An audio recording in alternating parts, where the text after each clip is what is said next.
Hey guys, what is up? It's El Cheaper from El Cheaper Brazil. Today we are in our mom's classroom, but we have something special.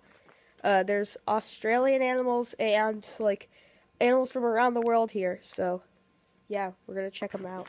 So our first animal is a ball python. Sorry for the reflection, but it's right there. Here, I'll show you. There. It's named Cece, and it's a girl. Hi, Cece. Cute. Alright, so this is Q-Tip, and this is a hedgehog. So he actually is like a celebrity. He was in a mattress commercial. Yeah, we couldn't find his commercial, but he was in Casper mattress commercial. So here he is. His name is Q-Tip, and he even has an agent. So a person who makes decisions for him and stuff. So here he is. Hello. Alright, so our next animal is a chinchilla, or chinchilla. We call it chinchilla because that's like tortilla chinchilla. It's kind of funny to say it like that. So here it is. Chinchilla.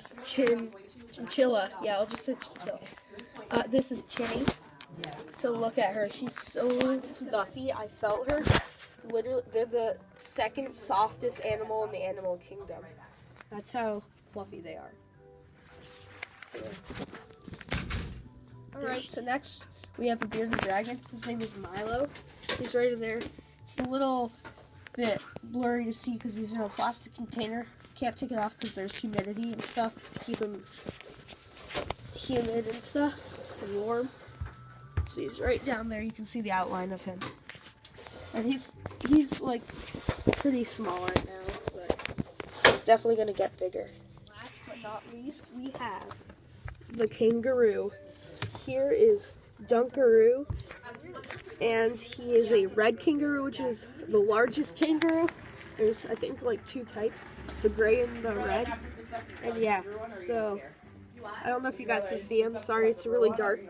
We have to keep it dark so he doesn't get all hyper. But there he is. He's a joey, or well, not a joey, but he's really small. And he's a joey. He's a joey. Yeah, he's a joey. Under a year old. Smells a bit too, but there's his little nose. Look at it. Those are all the animals that they have today. They couldn't bring birds and stuff because that would require extra handlers. There's only one handler, so that's a problem. So yeah, they can bring birds and stuff like that. Also, some states don't allow them and stuff, so yeah.